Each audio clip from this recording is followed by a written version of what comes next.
Atas petunjuk penyelamat kita dan menurut ajaran ilahi, maka beranilah kita bernyanyi. Bapa kami yang ada di surga, dimuliakanlah namamu.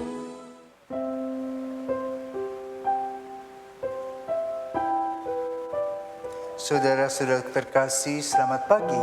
Salam jumpa lagi dalam Sabda Siap Saji, Kamis 17 Juni 2021, hari biasa pekan ke-11. Marilah kita berdoa dalam nama Bapa dan Putra dan Roh Kudus. Amin.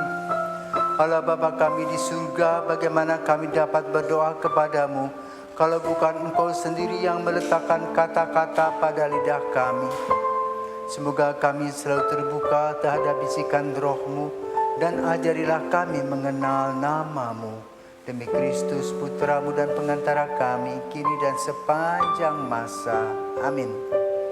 Tuhan bersamamu dan bersama Roh-Mu.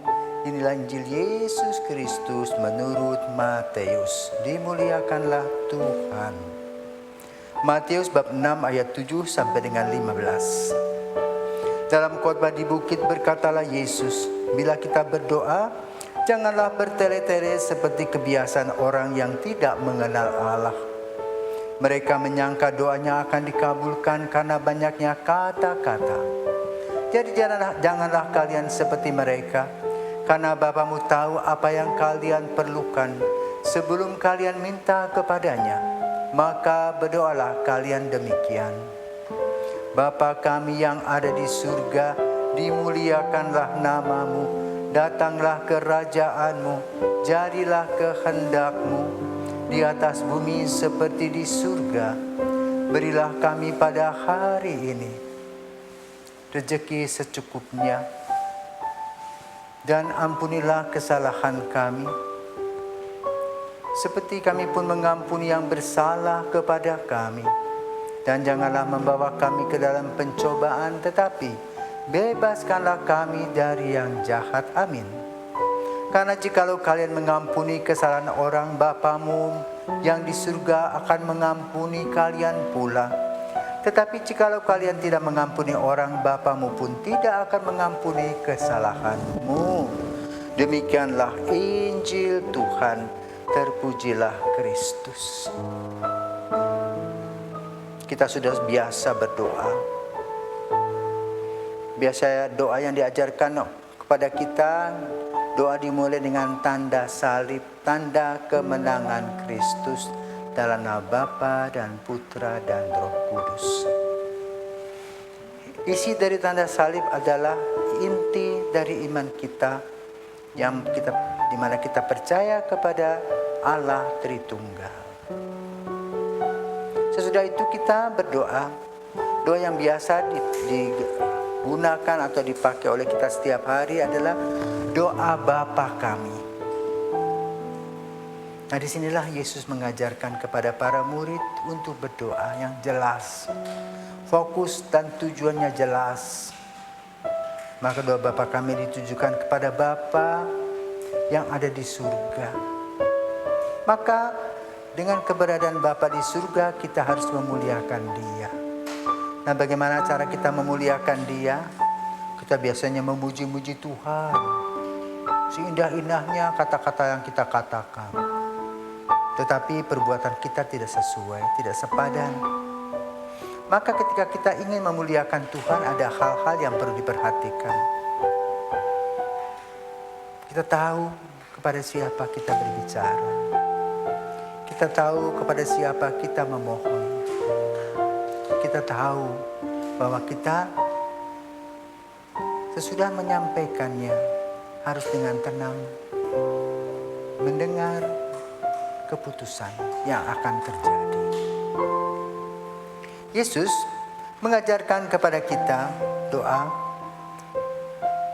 agar kita tahu Bapa kita. Maka kita berterima kasih kepada Yesus. Lalu apa isi doa Bapa kami? Disebutkan, dimuliakanlah namamu, datanglah kerajaanmu. Nah, kerajaan inilah yang kita sedang nantikan, yaitu kerajaan abadi dan kebahagiaan. Dan jadilah kehendakmu di atas bumi seperti di surga. Artinya apa? Apa yang kita inginkan di bumi ini juga terjadi di sana. Itu apa? Kebahagiaan, bukan kesenangan. Tuntunan Yesus yang berikutnya adalah, berilah kami pada hari ini makanan atau rezeki secukupnya. Kita tidak hanya menadahkan tangan, membalikan tangan, tetapi kita harus bekerja dengan tangan kita, menggunakan akal sehat kita agar kita bisa menghasilkan. Contoh, Tuhan memberikan kepada kita tanah yang luas, yang subur, maka kita perlu menanam dan merawatnya setiap hari. Tuhan juga memberikan macam-macam tambang dan sebagainya. Kita harus gali, bukan datang begitu saja. Kita juga diberikan oleh Tuhan otak, ya, untuk kita gunakan. Maka kita perlu belajar mulai dengan membaca, menulis, berhitung, dan segalanya, sehingga menghasilkan sesuatu.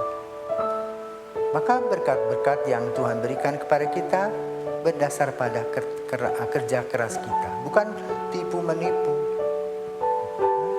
dengan kepenuhan hati. Lain yang diperhatikan oleh Yesus dalam doa Bapa kami adalah masalah konflik.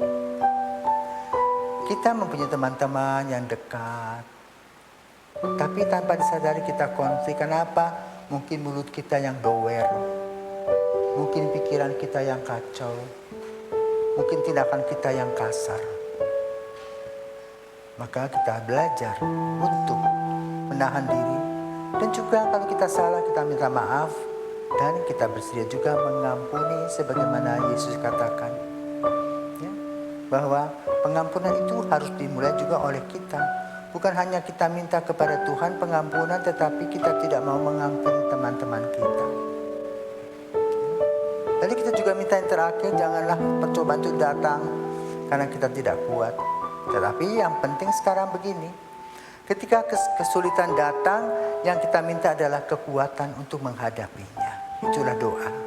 Maka doa yang sempurna adalah doa yang isi di dalamnya ungkapan syukur kepada Tuhan. Tuhan sudah memberi kepada kita nafasnya, mataharinya, udaranya, agar kita hidup. Kita bersyukur untuk kehidupan kita dengan variasinya. Kita memuji Tuhan dalam doa-doa, tapi kita juga memohon kepada Tuhan agar semua perilaku kita disesuaikan dengan kehendaknya. Itulah doa yang diajarkan oleh Yesus sendiri. Jadi tidak perlu bertele-tele dengan kalimat-kalimat yang indah dan panjang, tapi omong kosong. Itu hanya pameran kata-kata saja. Itu tidak diperlukan.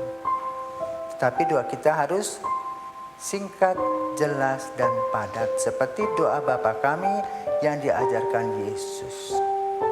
Dan dasarnya adalah kita pun harus menerjemahkan doa itu tentang kesalahan dan pengampunan. Dan itu harus dipraktikkan dalam hidup kita sehari-hari. Bukan hanya teori, tapi lebih pada masalah praktek.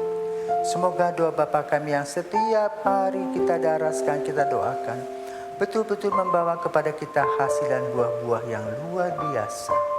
Itu saling mengampuni, saling memahami, saling mengerti, dan saling bersuka cita. Semoga Tuhan memberkati.